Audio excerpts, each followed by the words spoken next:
Okay, so more inappropriately clad linguistics. I don't think I'm actually inappropriately clad today. You're just gonna have to cope. That's fine. Maybe I'm inappropriately clad because I'm not inappropriately clad.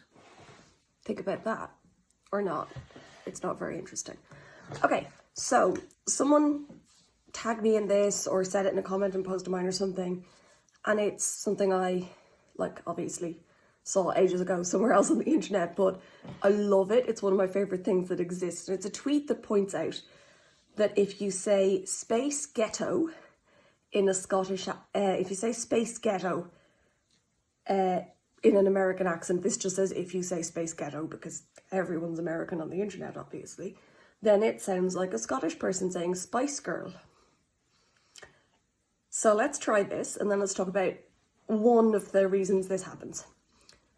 Space ghetto.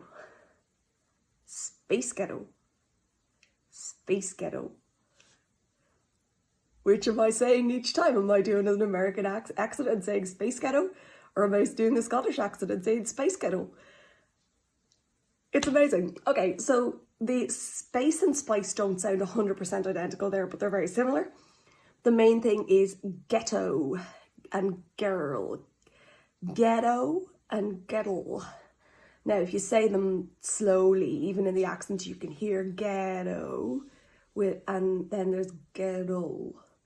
So, two reasons. We're going to look at the consonants. Obviously, sp is, or sorry, not spits, it's ghetto. G is the same in both, okay? And then we've got the t in ghetto and the r in girl. So the first G is the same. Then we've got the L at the end of girl, and there's obviously no consonant at the end of ghetto. Why is that? Why do they sound the same? Goes back to what we talked about in a previous video, that dark L. Girl. It's swallowed in the back of the throat, and it merely sounds like an O sound. Like, as I said, my Australian cousin is named Paul. His Irish relatives call him Paul. There you go. So it's a very dark L back of the mouth kind of thing. Kind of makes it sound like there isn't a consonant there, especially in faster casual speech. There we go. Now the next thing we're going to be looking at is, why does a T and an R, why would they sound identical? They are not the same. They are not the same usually. But a T in between two vowels is hard to say. A lot of accents change it into something else. It's just tricky, all right? So when I do it, I do actually similar to what Americans do. You just heard it there, what the Americans do. I change it into something that sounds a little bit like a D, right? Where you tap the blade of your tongue, flat bit at the very tip of your tongue, the top of the tip of your tongue, basically, against your alveolar ridge, which is that little ridge just behind your front teeth. And that's what we do to say d and t. The difference between t and d is our vocal cords are making sound during d and they're not during t, okay? So basically what you have is a vowel, and obviously you're using your vocal cords to make that sound. And then you've got a voiceless sound made by your tongue tapping the top of your mouth and going t, blocking it and then releasing the air in it. And then you've got the voiced again immediately after it for the vowel. And it's just tricky. It's just one of those things. It's kind of hard to do. So switching back and forth like that. So we tend to find ways around it. One of the, things people do, one of the things that causes accents to differ is that they come up with different strategies for making things easier to say. One of the strategies is voicing the T and turning it into a D sound. So that would be ghetto with a D, ghetto. Butter is a good one for it as well. Some people in Ireland do that. Some people in Ireland famously have what we call, have that lenited T. You heard it there in the word lenited T. I said lenited T with a little nearly like an SHE whistling sound kind of thing. This causes things like an Irish teacher of English as a foreign language asking his students to write about their flat. Please write about your flat. Write about your flat.